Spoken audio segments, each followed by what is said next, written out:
So now Maz Hanifa is going to tell us more about initiatives in the UK. Afternoon, everyone. So I'm here quite excited today to present some updates about the community in the UK, where our Human Cell Atlas research community has significantly expanded thanks to the recent investment from the UK Medical Research Council.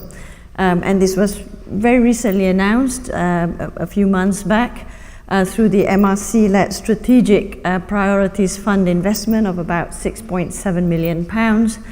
And again, what you've heard so far this morning, consistently with the kind of work in China, in the UK, and also in Sweden, there's been a huge interest in developmental tissues, and also in this context, the capacity of what we can learn by comparing development with adulthood, providing a sort of lifespan information. So that's essentially a fundamental kind of remit of this projects, and there were 13 projects that were funded, all of which incorporated analysis of cell suspension and also spatial analysis. And another inherently built factor is core support, and I'll come to that in a minute. So I've got a list of the 13 projects, and they range from some of the organs that you've heard about to some of the kind of like a more or rarer organs, and some of the projects have a kind of a broader approach and some much more focused. And you can see there's a atlas of the human outflow tract, so it's not the entire heart, but the outflow tract, and this is jointly funded with by the British Heart Foundation.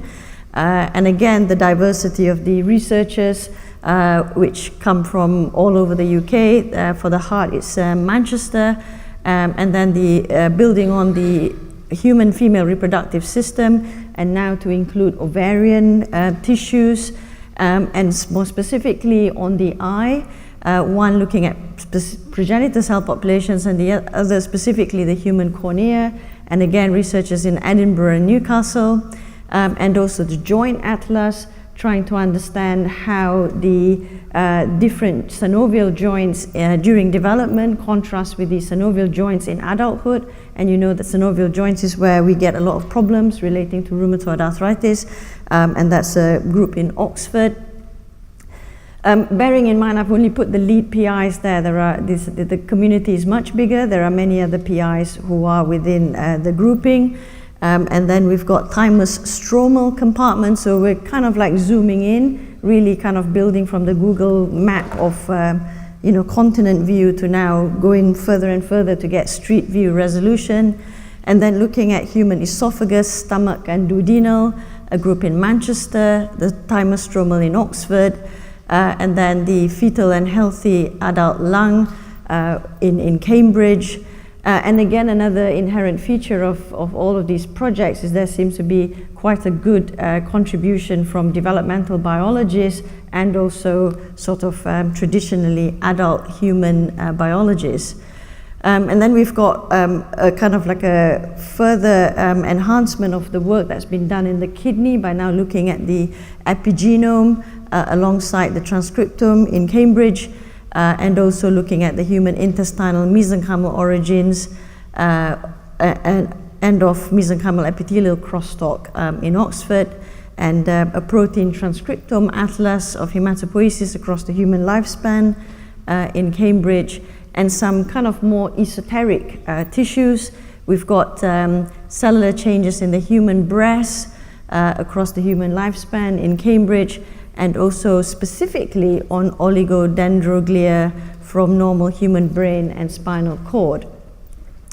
Now, MRC has also provided core funds to support these projects, two of those to EBI to allow the data to be incorporated into DCP, but also to kind of like have more people to become adept in single cell analysis. So in terms of providing training to the broader community involved in the UK Human Cell Atlas, and also the 18-year-old MRC and Joint Wellcome funded Human Developmental Biology resource, which has been incredible in allowing the kind of UK community to leverage the tissues and generating data from the developmental organs.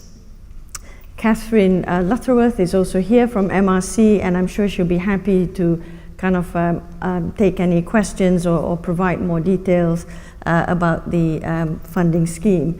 And also to show how the kind of the Wellcome funded and the MRC funded communities are coming together in the UK. We had our first meeting last week where all of the MRC funded investigators attended the kind of regular meetings that we have from the Wellcome funded consortium, so that we could all share experiences and actually streamline the way we would carry out these, the data generation, analysis, and work together towards this in a very collaborative atmosphere and in keeping with the spirit of the Human Cell Atlas globally. And that's it really from my end on the HCA for MRC update.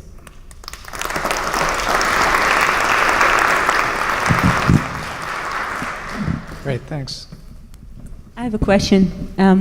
In the context of the MRC consortium, which is a little different, I think, than the Wellcome Trust one, how do you see the collaboration between the different groups? So somebody studies the the joints, and someone else studies the kidney, but there could be, for example, for immune cells or for stroma, there could be Is there a plan to relate between the different parts? I mean, that's a great question, and that's exactly what we want to do, because we see how the kind of like data generation from the different organs, from the different sort of time course during life, can be used to say, for example, compare, the lymphoid lineage or the T cells or the endothelial cells, and actually have like not just anatomy, but also the usual sort of time and space, but kind of like enhanced in a major manner.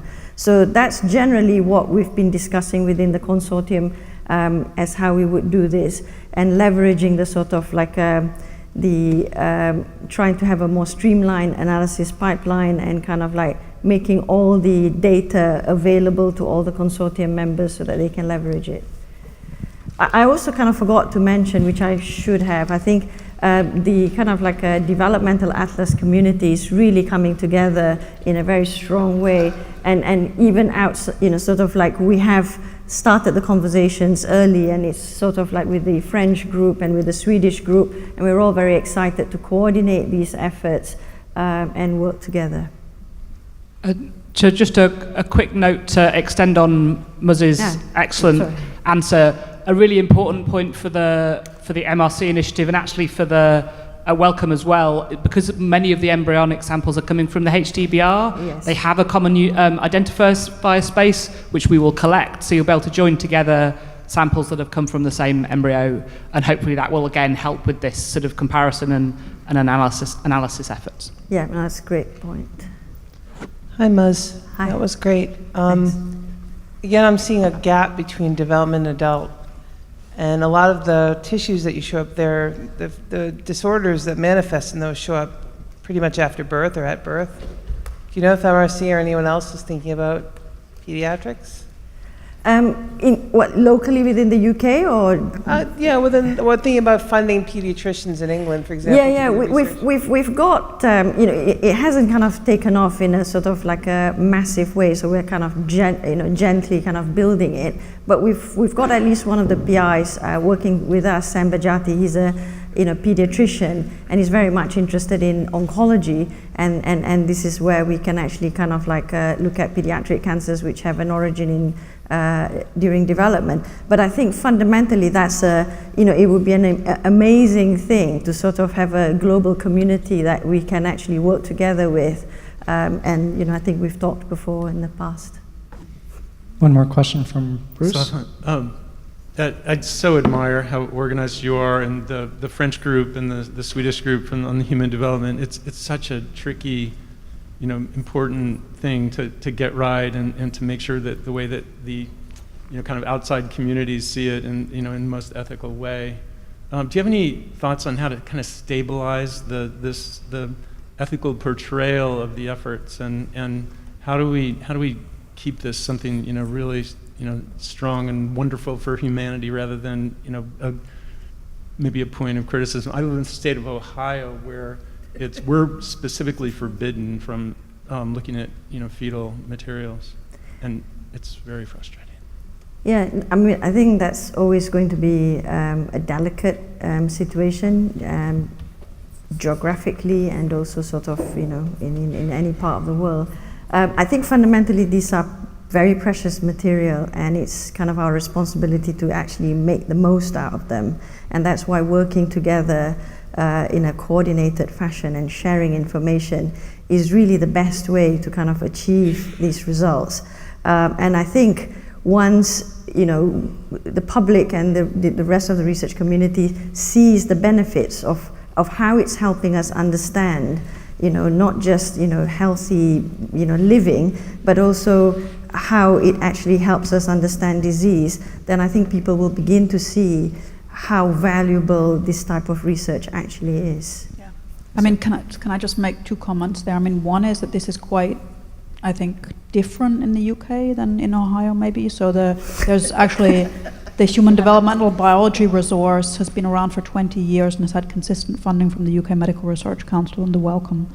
And there's a long tradition of work on both pre-implantation and post-implantation development in the UK, and the public is very supportive, actually.